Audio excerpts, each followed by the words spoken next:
Alors pour l'instant, vous n'avez pas de label hein, pour vos pop-corn, peut-être un jour.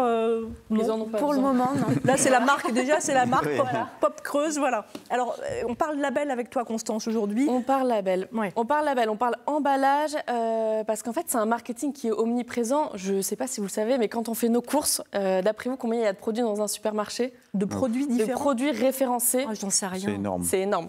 Des centaines, des centaines. Et des milliers. Et des milliers. Ça va de 15 000 à 60 000 pour les hypermarchés. Oh, la vache. Et on met 15 secondes en fait à choisir nos produits dans un rayon. Donc là, autant vous dire que les marques doivent développer des astuces. Et c'est pour ça qu'est né le marketing, pour qu'on puisse acheter le produit plutôt qu'un autre, parce qu'il y a beaucoup de concurrence. Alors, est-ce que vous regardez, vous, les labels quand vous faites vos courses? Moi, oui. Oui. Tu regardes quoi comme label? Alors, est-ce que c'est bio, équitable? Ok. Voilà, c'est surtout ça. Souvent, c'est le label bio. rouge aussi. Le bio, label rouge, qui est bien connu des consommateurs.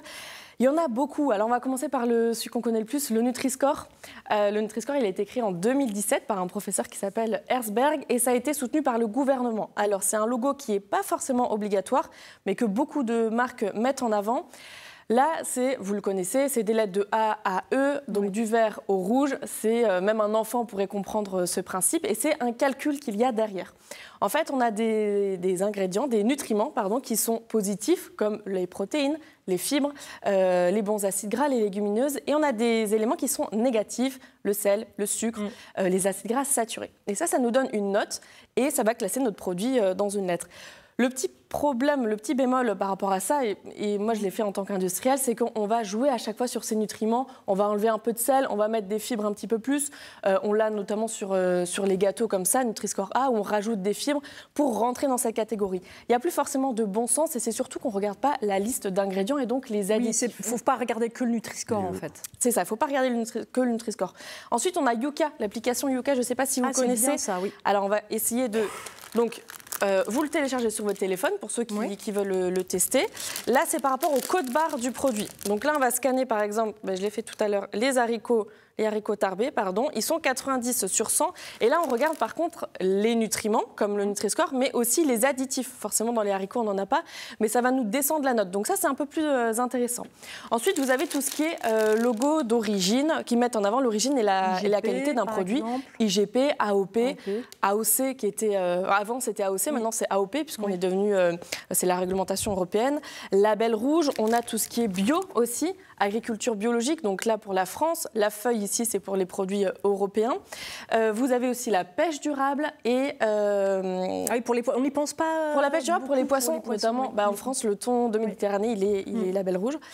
Et ça, c'était pour tout ce qui est origine et qualité des produits. Donc c'est intéressant et c'est légiféré par l'INAO, l'Institut national des appellations d'origine. Ensuite, vous avez tout ce qui est label, comme tu disais tout à l'heure, éco-label, fair trade. Là, ça, c'est pour le commerce équitable. Et voilà, il faut juste vérifier que vraiment l'agriculteur, au tout début de la chaîne, reçoit bien son argent, parce que ce n'est pas toujours le cas. Oui. On a ensuite tout ce qui est label commerciaux. Donc là, c'est là où c'est un petit peu la jungle, si tu veux. C'est chaque marque qui va créer son label et elle va contrôler, en fait, elle va créer son cahier des charges et c'est elle qui va contrôler. Donc là, il faut se méfier parce qu'on peut avoir tout et n'importe quoi. On comprend pourquoi. Notamment tout ce qui est produit élu saveur de l'année, etc., où c'est des petits panels de consommateurs qui testent le produit. C'est pas forcément goûté, c'est plus sur le côté innovation du produit. Et enfin, je voulais vous parler de quelque chose qu'on connaît moins, c'est le logo SIGA. Le logo SIGA, donc S-I-G-A, ça met en avant le degré de transformation d'un produit. Parce qu'en fait, quand on suit par exemple le Nutri-Score, on se dit, tiens, ça c'est très bon. Mais on ne regarde pas le degré de transformation. Là, on est sur des gâteaux qui sont ultra transformés, qui ont été faits en usine, dans lesquels on a mis des additifs, des arômes, etc. Donc voilà, je vous conseille plutôt parce que vous pourrez en parler encore des heures, regarder la liste d'ingrédients. Il ne faut pas se faire avoir, il faut bien lire la liste des ingrédients. Il n'y a que des bonnes choses dans votre pub, mais dans vos pop-corn. Mais ils sont bons, c'est bon, c'est bien. Allez, on goûte, on mange. Merci beaucoup à tous les deux, merci à vous. Merci à vous. Je vous embrasse. Allez, vous voulez goûter votre pop-corn?